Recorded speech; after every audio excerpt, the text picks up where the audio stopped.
வணக்கம் நண்பர்களே, என்னோட சேனலுக்கு உங்களை வரவேற்கிறேன்.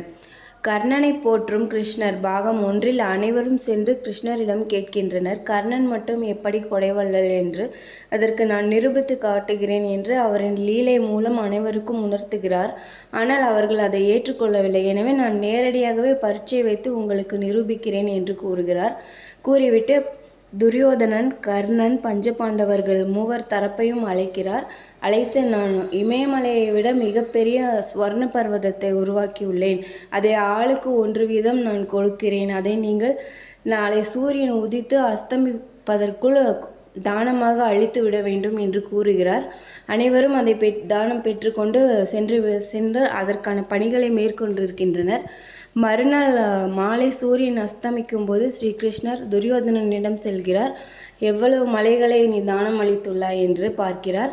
1/4 பாகம் அளவு மலை மட்டுமே தானம் அளித்திருக்கிறார் துரியோதனன். எனக்கு இதை முழுவதுமாக தானம் அளிக்க ஒரு மாத காலம் அவகாசம் வேண்டும் என்று துரியோதனன் கேட்கின்றார். அதெல்லாம் முடியாது, ஒரு நாளைக்குள் அளித்தாக வேண்டும் என்று சொல்கிறார்.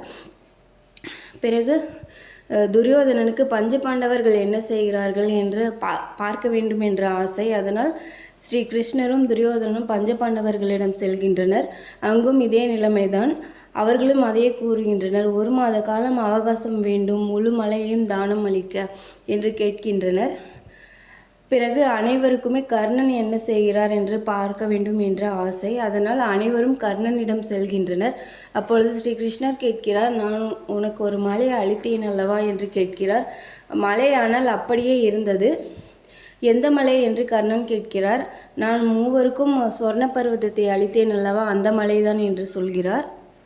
அதற்கு கர்ணன் இப்படி கூறுகிறாவோ, அதுவா, அதை நான் மறந்தே போனேன். நான் கூறுகிறேன், நீங்கள் கொடுத்துவிட்டு சென்றவுடனேயே ஒரு ஏழை வந்தார். அவரிடம் நான் அதை தானமாக அளித்து விட்டேன் என்று கர்ணன் கூறுகிறார். இதை கேட்டதும் யாருமே ஏற்றுக்கொள்ளவில்லை.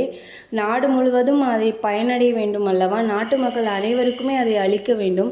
கர்ணன் ஒரு மனிதனுக்கு மட்டும் அளித்து விட்டால் அது எப்படி தானமாகும் என்று கேட்கின்றனர்.